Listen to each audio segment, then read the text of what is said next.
Welcome to today's video. We are actually going to go to 89A hopefully this Friday if everything goes according to plan. But real quick, I wanted to show you guys this 300Z right here.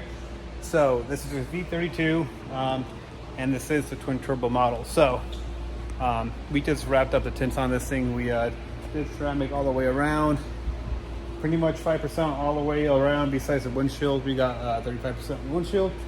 And yeah, it's a T-top, so we also did the Togue. We tinted that up, and this thing's pretty much good to go. The guy just moved in here from Utah, and he said his easy, sun is brutal, so in order to protect the interior and so he's not roasting, he decided to do the whole car. So I'm gonna show you guys the car just because it's really, really cool. It's hard to, I think, see these cars in their natural, like, twin turbo, like, engine, and just pretty much, like, quote unquote, like, stock. This car is like bolt-ons and it has like a cam and all that stuff, but it's still like very much stock looking. So we're gonna take a quick look at it. It's kind of crazy. Nissan was like on the top of like the world back in like the early 80s and 90s. I mean, this car was developed, I think, in the mid 80s, because this is like a 91 model. I don't know when exactly these Z32s came out. I think it was 89 the first year, but like everything about this car is like still very, like, how do I say it? So you wouldn't think it was a car developed in the 80s. I'm gonna show you what's up. Exactly what I mean. First of all, the car looks absolutely stunning. Like the body lines, like this thing still looks super smooth. Like it's like, it looks like not any other car on the road. Very, very distinct styling. I mean, the color is really fantastic. It's just super cool looking car, man. Well, let's go inside and show you what I mean. So and Toyota Supra gets a lot of credit for it's like fighter cockpit, but check this out. Wide length, but look at this. You guys have the climate controls right there, the light controls right here, defroster, cruise control, and all that stuff.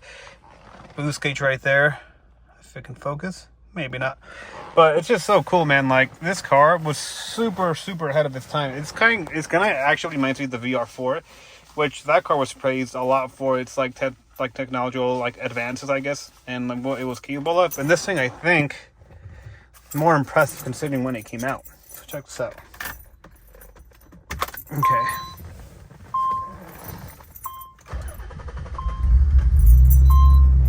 So yeah, check this out. You got headlight controls right here, super sick, really nice. And just look at this right here. This is, I'm not sure if it gives it adjustments, but like from my point of vision, I can see both the instruments.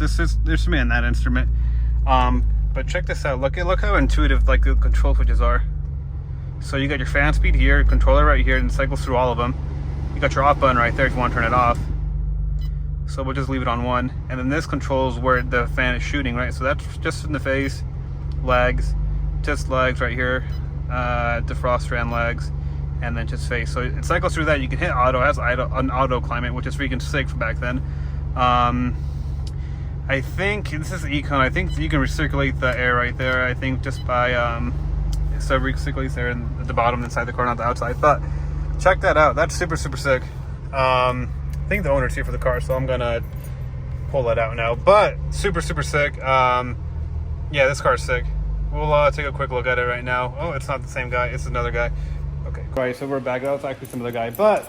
I kind of lost my train of thought, but it's just super cool seeing like the technology back then. Like, it's honestly like this is really nice. Even I think today in today's standards, it also has like the automatic controls right here, only on the driver's side. But I mean, this car is also a very clean example of like a 300ZX. It's got like 91,000 miles. But like even the door panels, if you guys know cars, like I've worked on like a bunch of older E36s, you know, Z3 BMWs, and just older E30 Beamers, Mercedes. And it's kind of crazy that like the build quality of Nissan, not even joking, like this is a lot better put together than those cars, and it's not even close. Like, I think Nissan was really on top of the game. Think about it. They had the 300ZX. I mean, they started with the S chassis. These are other kind of crappy cars, but like entry-level sports cars, really nice to have.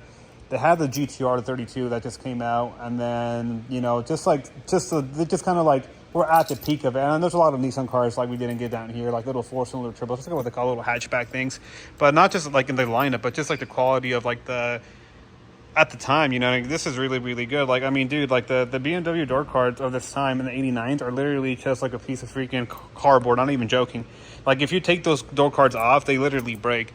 And this, I mean, you got a lot of screws, but like, I mean, it's just way better put together than any Euro car, like Euro counterpart. I think the closest would be like maybe like a big body like Benz, you know what I mean? Of this time, it's probably pretty close, which is kind of crazy to think.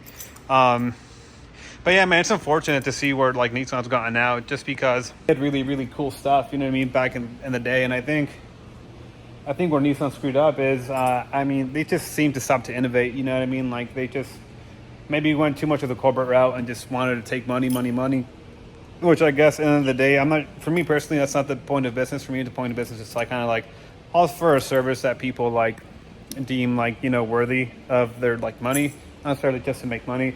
But I think they went on the corporate side, got really, really gritty and tried to maximize profits, which I'm sure was good for the first couple of years. But then, you know, when you stop progressing and you're stagnant, you're actually going back, because all your competitors are trying to get better.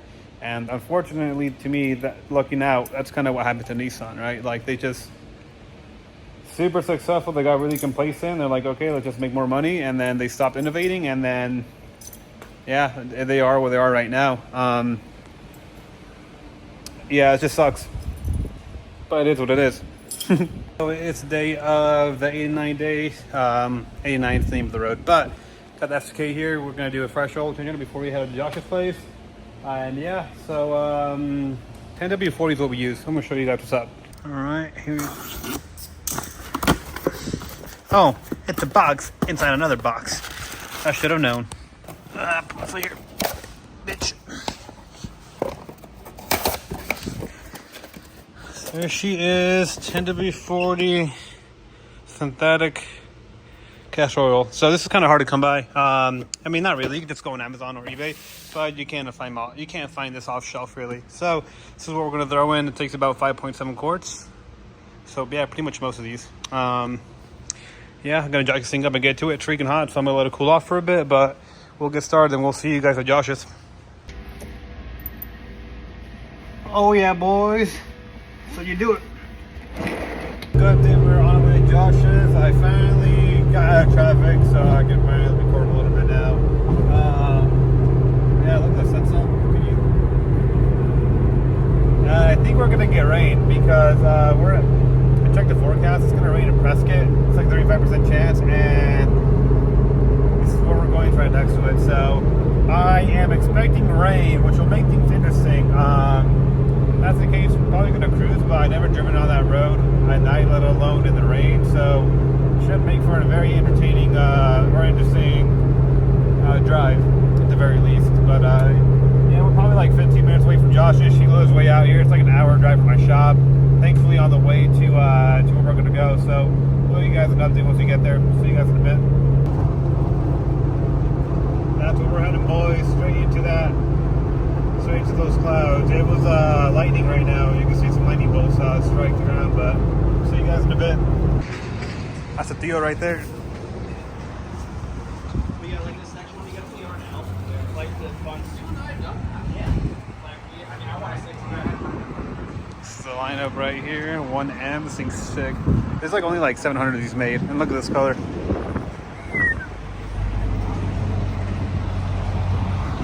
We got the GR over there, and you got the S2 Kilter down there. But it's all lineup, man. What's up, dude?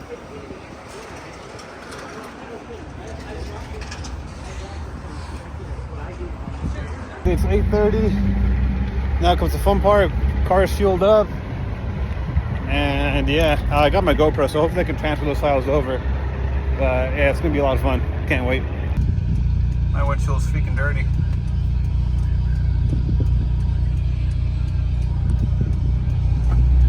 CTSV, I think sick.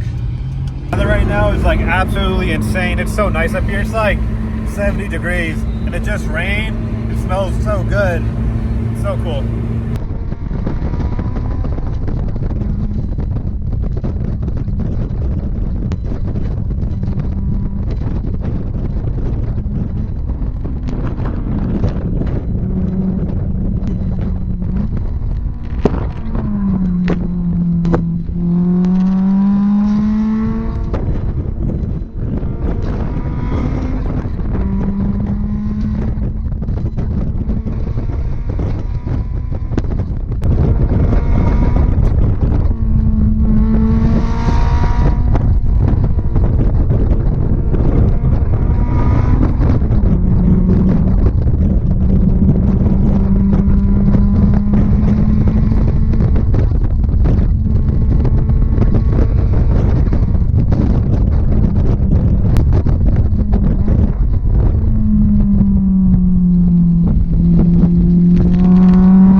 while you're getting some canes in Prescott Valley at 11:30.